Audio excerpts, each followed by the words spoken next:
Kia ora, welcome back everybody. Hey, in this video we're going to take a slightly lighter-hearted approach after the couple of, I suppose, heavier, you might call, although at least for me anyway, heavier reactions that were done in regards to the defamation case.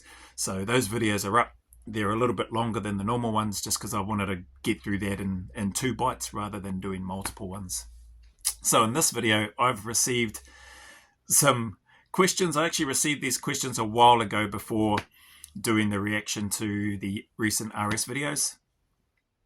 And a pretty simple request. Are there any funny memories you have from your time on either the NZSAS Selection or the Australian one that you could share? Yeah, there's probably a couple, but I suppose I'd caveat with this, like the selection courses are they're serious events, activities, courses. They're not, it's not a, I guess, a comedy festival, for want of a better term. Although there can and has been some, I guess, a comedy of errors at times that does happen on selection courses. I won't delve into all of those, but I suppose from a personal perspective, there's a couple of, I suppose, a couple of stories, maybe from both, that I'll look to share. Whether or not you think they're funny, that's up to you. You may not. They're funny memories for me in a sense, in regards to what I experienced or what I saw and or what I was a part of. Some of it, is a little bit, which is this other part, is more specific to me. So there's clearly one of the guys from either my same troop or squadron whilst over in SASR in Australia. And this person has also added or chimed in and gone, "Hey Joey, do you want to tell us the one about the Oreos?" So that can only have come from somebody who I've had the privilege to serve with. The bloody cheeky bastard hasn't put his name down, so so I haven't got the name. Maybe he'll drop it and send through the name later, but clearly it's somebody that I know and somebody that we must have shared some time with, or at least been in the same troop and or squadron. So I'll get to that one. But the selection one, NZ Selection, probably a couple for me, as I mentioned. First one would be the dunes, so the Von Temsky exercise. During the day, when you've got all your kit and you're carrying the jerry cans, or you're at least one jerry can, and then from time to time you'll change and be carrying two.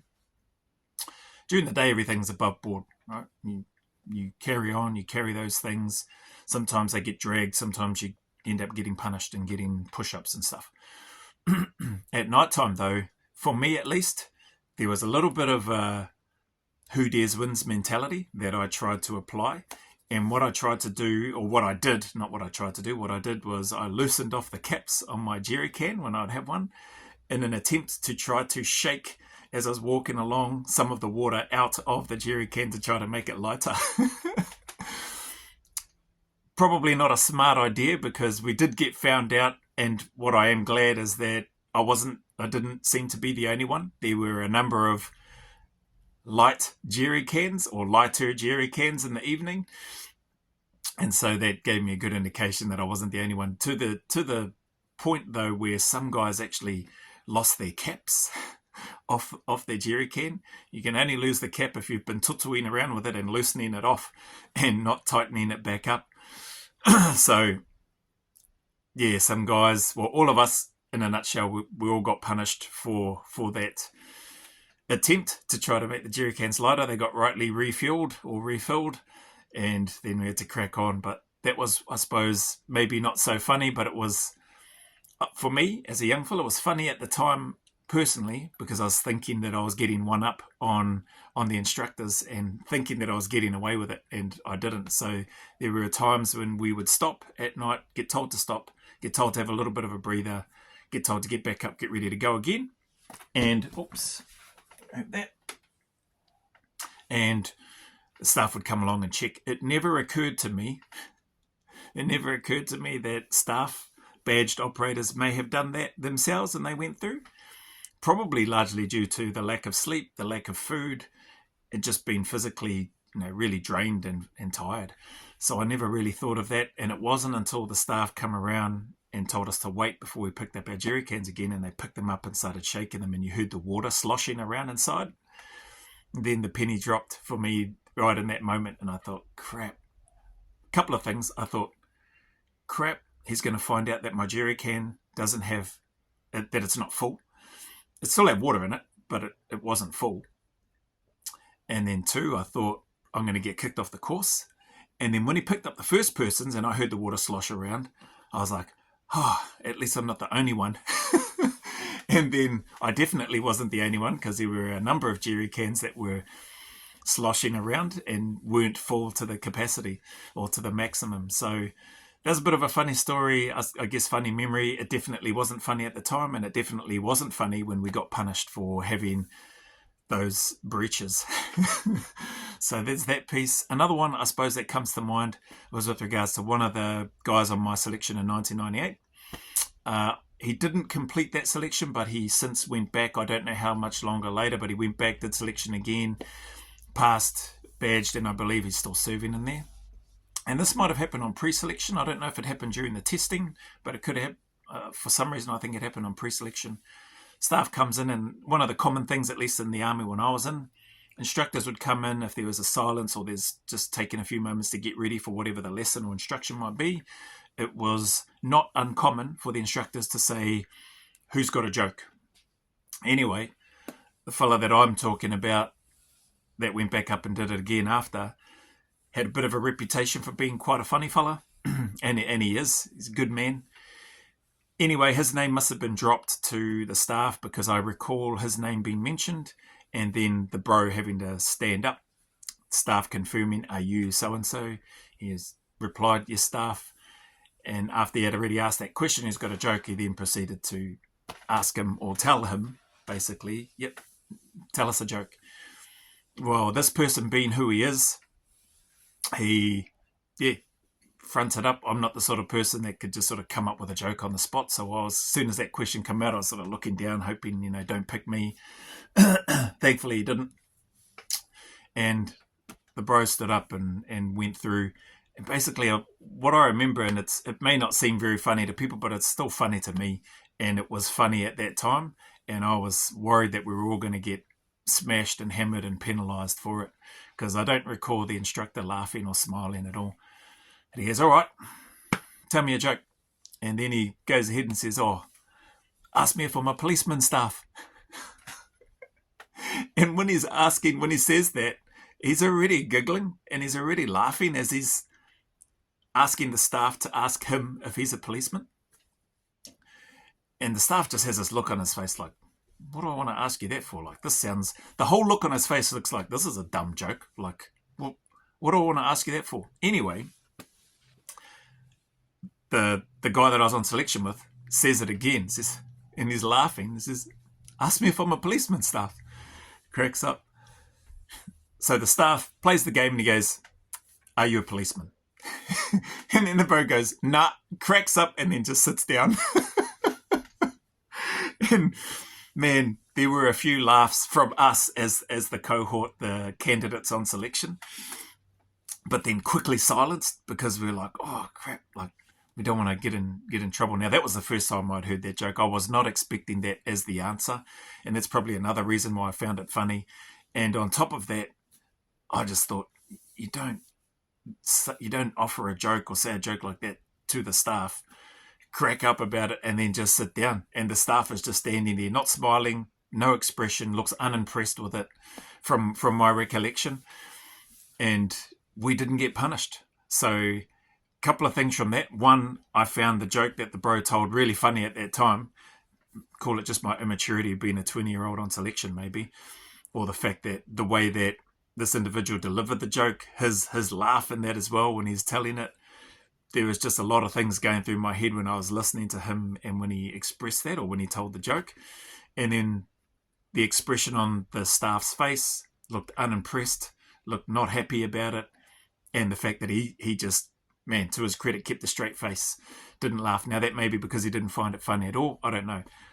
But I know that there was a bunch of us that found it funny, and we were worried that we were going to get hammered and punished, but we didn't. And so that was the third part. The fact that we didn't get punished for the bro telling that joke is a lasting memory that I'll always have, and I always remember that joke. So those are a couple of things. Like I said, selection's typically pretty serious, right? You're not there to... It's not a comedy festival. You're not there to tell war stories or tell jokes, that sort of stuff. But in this case, the staff asked for one, and he got one, and didn't seem like he liked it. But I know the rest of us, definitely myself, enjoyed it. What else is this question about? Oh, and to do with Australia. So Australia, really, I don't know if it's funny now as I think about it. And actually, maybe, not that I know of any Australians, or not that I've ever heard of any Australians or those from the UKSF actually coming to New Zealand to join the NZSAS. Maybe that has happened. Maybe that is the case these days. I don't know. I've never heard of that.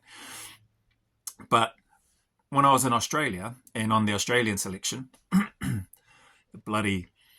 I'm going to mention his name, or his surname anyway. Rotherham was his name. I believe he was a sergeant at the time during selection, badged operator within SASR. Because people have often asked me, were you treated any different? Did you get any extra special attention while you were on the Australian selection, being a Kiwi and having done the Kiwi selection and cycle? Aside from having that panel interview and being asked which selection was harder, and that was only like a few days into the Australian selection, and I knew that it was roughly about 3 weeks. Aside from that, there was really only 2 other times, and I didn't consider it or take it in any way as being targeted. I thought, bloody, it was a bit of a tip cap. It's like, oh, that's a bloody good one. You bastards got me good there. So the one that stands out was I had to sing the Australian National Anthem whilst on selection. And the caveat from Rotherham at the time, Sergeant Rotherham, his nickname, some of the boys later on as we went through cycle and stuff, I don't know if he ever knew this, but his nickname, some of the guys that I was on cycle with had dubbed him Rotten Chops. so I adopted that. I was like, yeah, I'm going to bloody Rotten Chops, but we never said that to his face. Anyway, he tasked me after, I think we may have been travelling from either Bindoon or Lancelin. For some reason, I think it was from Bindoon, and travelling down to Collie, another area to get ready for another part of the selection phase, which was to do some close country navigation and stuff down there, or more navigation anyway, in the Collie area. And that trip, I forget how long the trip is from Bindoon to Collie. A few hours, thereabouts, something like that. Anyway, on that trip, I needed to learn the Australian National Anthem, not just the first verse. There's a second verse for those that don't know. Now, I don't know if there's a third verse. I don't believe there is. From what I understand, there's 2 verses to the Australian National Anthem. In the sports and everything that we see, we only ever hear the 1 verse that's sung. The Olympics, when they're getting their medals at the sporting events, rugby, league, whatever, international sporting events, it's typically just the first verse of the Australian National Anthem that is sung. Well, Rotherham said that I needed to sing both verses, and that if I got a word wrong, that everybody on the selection that I was on with was going to be punished. So there's a bit of pressure on there, and this is why I say, yeah, that's a good one, you buggers. He got me good on that. So whilst we were travelling, I needed to spend time trying to learn both verses for the Australian National Anthem. And I had a mate or 2 that, stuck it out with me and were trying to help me as well. I won't mention their names because I believe they're still serving. And A, it was cool that they would stay up and help out, but B, I was like, man, I wish I could be getting some rest now like some of the other candidates. I did get some rest, but just wasn't as much as I would have liked because I needed to try to get the words for the anthem in my head. And I suppose this is some of the, we call it fun and games. For me, this is some of the fun and games that happens on selection. I never... I had an option. I could have taken it and been, oh, this is crap. He's just picking on me because I'm from New Zealand or whatever. Or you just suck it up, mate, and you learn the words and you give it your best. So I had to stand out. We got there. We got off the buses. We all lined up. Then I got called out by Rotten Chops or Rotherham. Had to come out the front and I had to sing the Australian National Anthem, both verses. Well, long story short, I got it right. I'm not going to sing it here in this video because Blinken, one of the lads, actually that's probably more funny. One of the lads said, mate, that sounded like a Blinken flat bagpipe, what you did to our national anthem. So that wasn't intentional. It's just I'm not a good singer. I can't sing very well. So got through the national anthem, Australian National Anthem, both verses. So the second verse that starts, beneath our radiant southern cross, we'll toil with hearts and hands. So that I got through both verses, didn't get a word wrong. Well, I felt like I didn't get a word wrong. And nobody got punished on the selection. So it was a big sigh of relief. Nobody got punished and got through that. The only other piece on selection was where I during some of the scenarios and during Lucky Dip, now you're really tired, you're really hungry, you're definitely drained and fatigued, at least I was by then. In one of the scenarios, we're helping with one of the militia, and then we're sitting around this campfire, and he's talking with us, and then he singles me out and says, asks the questions around where I'm from, and he goes, where you're from, you have this, and he's putting on this broken English type thing, and so you have this this dance, this ritual that you do, you warriors, you stand up and you and I knew what he was talking about. And he says, you will perform this for us, you will do this. And I was like, okay. Again, I could have gone, nah, he's picking on me, or just, man, it's part of the fun and games. It's all part of the process. How will you respond? How will you react? Your body language, your verbal communication, your response, what are you going to do?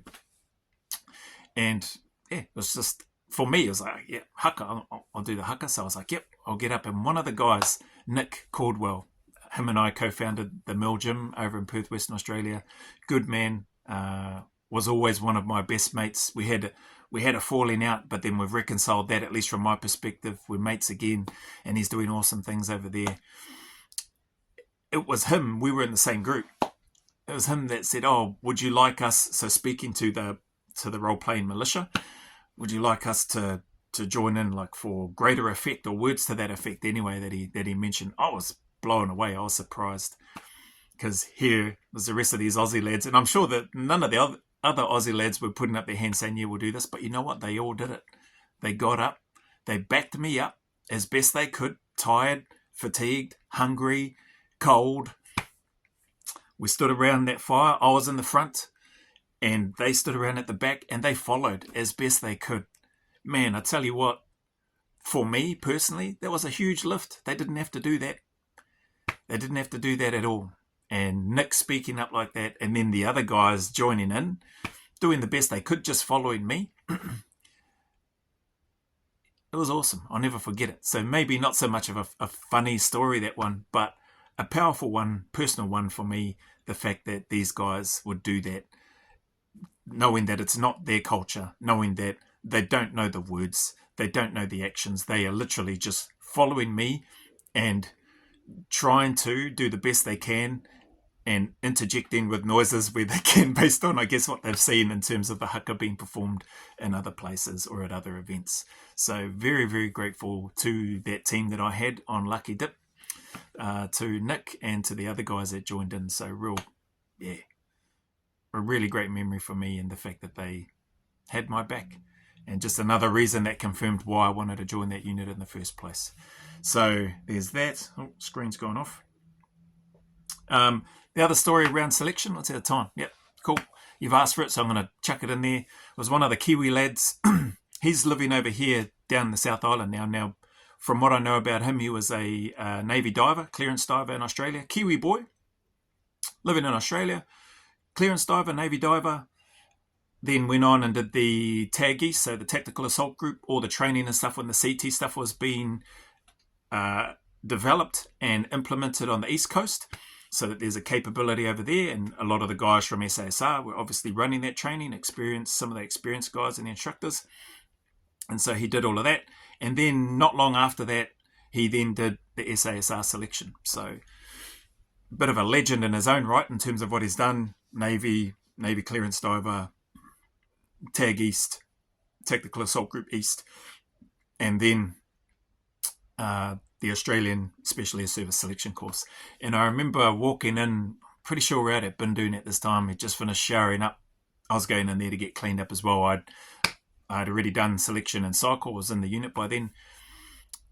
And he had come in. Oh, that was the selection actually that I was at. I'm pretty sure I was at some of the checkpoints, or sitting at some of the checkpoints as candidates, and that would come through. And it was at the end of the selection, anyway, where I saw him, and he had passed, he had completed selection. I think they were still waiting to find out who was going to be going on to cycle. and he was lean, like really lean, and he recognised that in himself. And it's just hard case, his real hoary sense of humour, Māori boy. And I saw him, and he goes, "Bro, check this out." And he was ripped, he was shredded. He goes, "Bro, I'm never eating again." And I'll never forget that, just his tone, his delivery. I knew what he meant. He was blinking ripped to shreds from the selection. The amount of weight that had been lost, you could see the muscles on muscles sticking out in every part. And it was hard case. One of the funniest things I've heard at the end of a selection. I know I was never thinking that. I was thinking, where is the food? When can I eat? And just to hear him say that, yeah, just a lasting memory crack up. "Bro, I'm never eating again, bro." He did eat again, as we all do. And yeah, like I said, he's living down in the South Island in Wanaka, beautiful place, and a really good man. Got a beautiful family. Haven't caught up with him for a while. Last time I caught up with him would have been around 2018. So hopefully I can spend some time or catch up with him in the not too distant future. Now, that aside, the last part, what do we got? 21 minutes. All right. So the bloody cheeky bastard that said, tell us the story about the Oreos. Okay. Long story short, I was awarded the nickname, I guess we'll say. Bloody Aussies have a way of just blinking, sussing you out, and then giving nicknames, even nicknames you don't want. So I was awarded or given, and I forget who said it actually. One of the boys of my troop anyway. Might have been, he was referred to as Trooper X. He was awarded Medal of Gallantry from our deployment in 2003. The nickname Oreo Joe. So there were the context, without going into all the details, apart from the fact that I scoffed a lot of Oreos over there. We, on some of the resupplies, man, the Americans, and the aircraft, but also the Aussie support team that was loading up the pallets, whether it be fuel, whether it be ammunition, whether it be food, all that sort of stuff. Soft drinks, they dropped in there as well, packaged in there. Just little things that were real morale boosters. Now, I already enjoyed the pound cake in the MREs. So the orange poppy seed, spreading some peanut butter on that was just like, this is gold. Or the brownie pound cake, again with peanut butter. Like, I was hammering all that stuff. It's no secret. I've got a sweet tooth. I still have. Anyway, they had stacked in some Oreos biscuits and dropped. And I hammered those things, like sitting up. I was in the gun and the turret, so I had access to where some of those resupplies were positioned. And man, yeah, I ate a fair few Oreos. And so there was a time when we had pulled up, and some of the other guys wanted to have some Oreos with their brew, and they were all gone. So I had eaten them and didn't realise that I'd eaten all of them, the ones that had come through.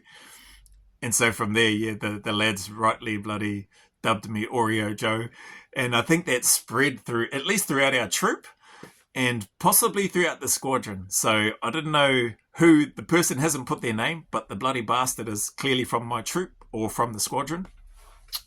And that spread around. I don't know if it got to the other troops within the squadron, but I'm pretty sure it did. So yeah, that's the story about that. I basically, the resupplies that came in, where there was some treats and stuff put in there, Oreos happened to be some of them. We had our allocation. I ate more than my fair share of the Oreos in that allocation, and got bloody nicknamed Oreo Joe. So take from that what you will. I hope it put a smile on your face, as it brought back some memories and put a smile on mine. Feel free to chuck that in the comments when you're whacking whatever it is that you decide to put in there. And hopefully that's a bit of a lighter lift, or a lighter way to end or come back from a couple of the heavier reactions with regards to, as I mentioned in the earlier videos, over the last 24, 48 hours.